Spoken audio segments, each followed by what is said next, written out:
大家好，感觉非常对不起我这些角落里的火葱，差点忘记了它们的存在。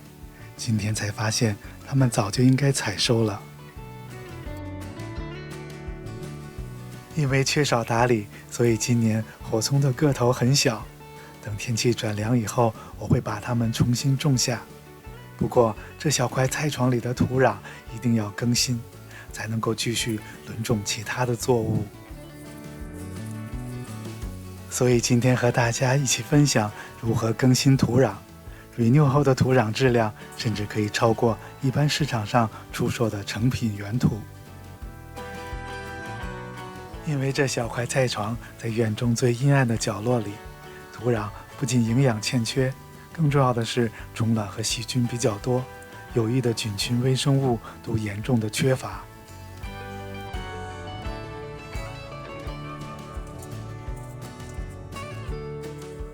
第一步就是为土壤过筛，剔除石块、杂草和植物的根须。筛子的网眼也不能太小，因为过细的土壤会增大粘性，对植物不利。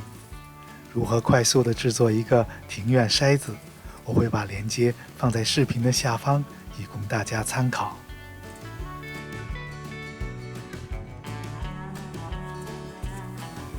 第二步就是把过筛后的旧土放在日光下曝晒。如果你有宽敞闲置的地面，直接把旧土摊在地上晾晒，杀菌除虫的效果会更好。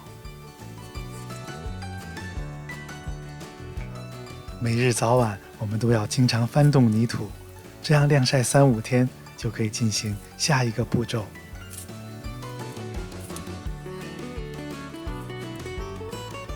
晾晒过后的土壤中可以放入一些干物质，比如晒干的树叶和菜叶，打碎以后混入土中，这样可以增加土壤的含碳量。其实我们知道，植物生长最需要的就是碳物质。我会直接用打边机把干树叶和菜叶在大塑胶土中直接打碎，然后混入土壤中。干树叶很快就会分解，省去了等候腐熟的漫长过程。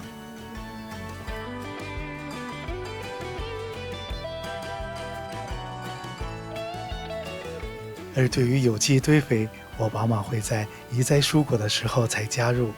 对于撒播的蔬菜，也可以提前几天再混入改良的泥土中。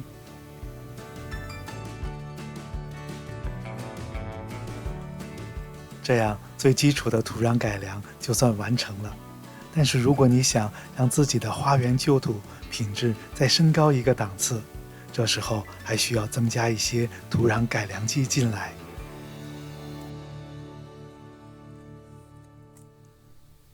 我常常用到的是这4种最基本的土壤改良剂，它们分别是草木灰、泥炭土、珍珠岩以及干净的河沙。如果你的家中常备有这些材料，就可以让你的花园旧土变成更高一档次的优质土壤，无论是成本和质量都会超过大多数市场上出售的成品土。草木灰可以说包含了几乎所有植物所需的各种营养，同时也有很好的杀菌防虫作用，对于泥土的改良功效最为明显。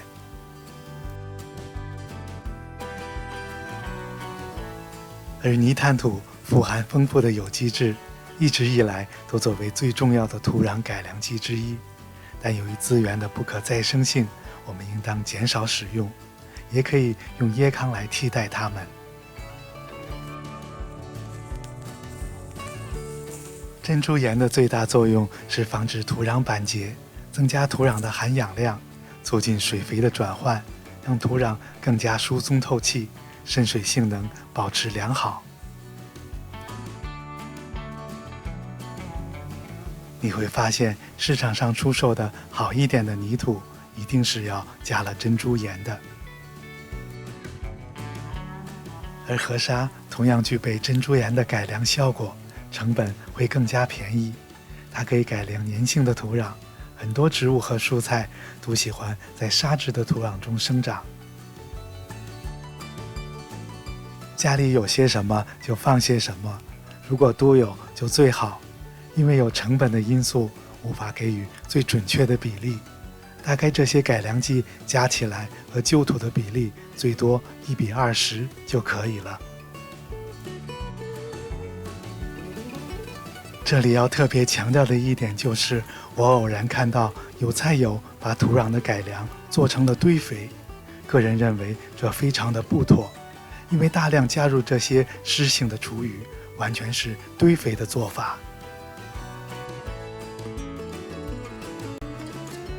而制作堆肥要经历一个漫长的发酵过程，还会产生大量的细菌和虫卵，少则几个月，多则1年。这和我认为的土壤改良完全是2个概念。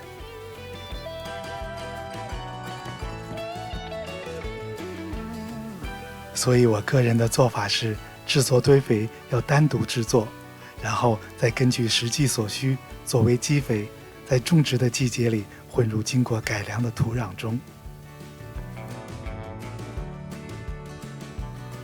而我认为的土壤改良过程应该是短暂的，因为我们马上要播种下一轮的作物，不可能经过长期的等待。这样经过改良的土壤适应所有的用途，无论是养花还是种菜。